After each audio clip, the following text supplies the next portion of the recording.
All right, Nate Littlefield, Sactown Sports, here with future champion Josh Emmett. How you doing? I'm doing great. We're backstage at A1 Combat. Just watching great fights. Yeah, some phenomenal fights. Uriah, he's doing so much for these up and coming fighters, and it's literally like one of the best platforms. It doesn't get better than this until they get to the big show.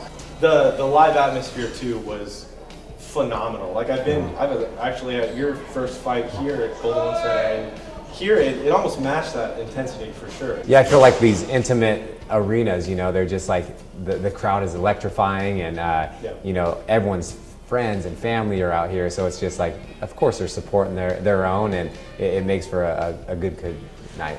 I wanted to ask you got a huge fight coming up 30 days from today. Yair Rodriguez, unpredictable. That's who he is. Crazy fighter. He's had that elbow knockout of the Korean Zombie. How do you prep for a guy who is so unpredictable like that? Yeah, Yair, he's one of the best fighters in the world. That's why we're fighting for a world title. Mm-hmm. I just focus on myself, my training. If the best me shows up, there's no one in the world that can beat me. I bring in a lot of training partners that can kind of mimic his style, even though it's hard to mimic exactly Yair because we don't know what he's going to do because he is so elusive, like you said. But I'm well prepared, and it's going to show on February 11th. Francis Ngannou called you the Francis Ngannou of this division, the featherweight division.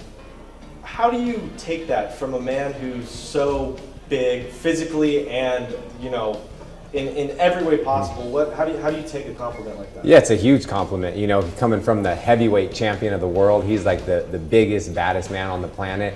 He's massive, like you said, and he hits like a Mack truck. So I'll definitely accept that compliment and take on that role of being the Francis Ngannou of the featherweight division. And I think it just goes to show with all my I have records for most knockdowns in UFC history, most knockdowns in a single round.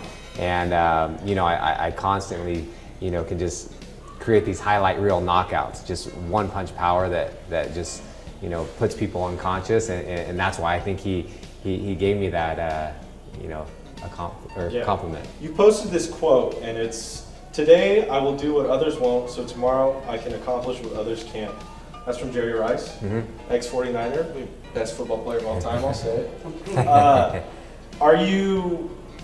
That's a big quote that really motivates you? That's a lifestyle you follow? Oh, 100%. I get up when I'm sore, I'm banged up. I don't want to go to the gym. I don't want to spar. I don't want to put in the work. But for what I'm trying to accomplish, become a world champion, become the best fighter on the planet, I have to do things that you don't want to do when people aren't looking, when people aren't around.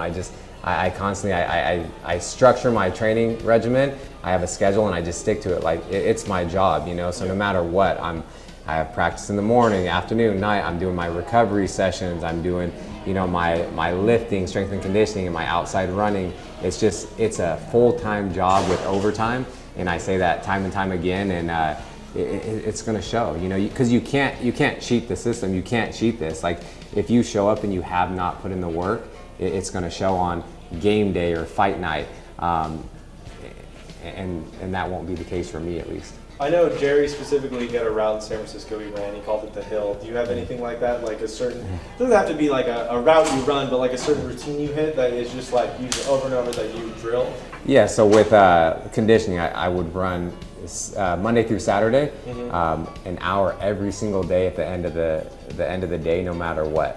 And my treadmill is facing my garage door, so I'm just running, staring at a garage door for an hour every single night during camp. It's the most boring thing, but it gets me in shape, gets my legs strong, and helps with the weight loss as well, because I cut quite a bit of weight. So it's repetitive, it's boring, but it's something I constantly do. Mental toughness. That's mental toughness at the peak. 5 hours a week staring at a wall, that's no fun.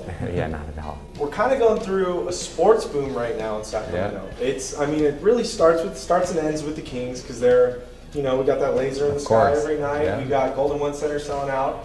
So I want to ask you, when you win that title, do you think you're going to defend it here at Golden One? Is that on? That's always been from, you go back to interviews when I first got in the UFC, or before I was even in the UFC, I was like, I'm going to get in the UFC, I will be a world champion. Once I'm a world champion, I'm going to defend it in Sacramento.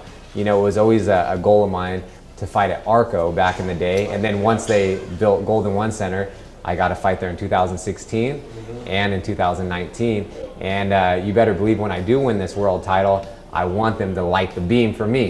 Yeah, dude, I don't think that's a problem at all. I'm sure we can get word to Vivek. I'm sure that's no problem. I'll be shouting it in the octagon, light the beam, Sacramento. Nice, dude, that's awesome. Well, Josh, we appreciate you coming out. Appreciate it. Thanks for talking to Sactown Sports. Thanks of course. Thank you, guys. I Looking appreciate it. Looking forward to watching your fight. Thank you. Well, and one more thing.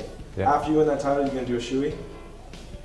Possibly, you never know. As long as if someone spits in it, no. Yeah, but no, that's disgusting. yeah, I won't do that. That's disgusting. Yeah, but I might have to. You know, yeah. We're in Australia, Might right? as well, dude. Yeah, Good for us. Of course. Okay. All right, Josh. Thank cool. you. Thank you.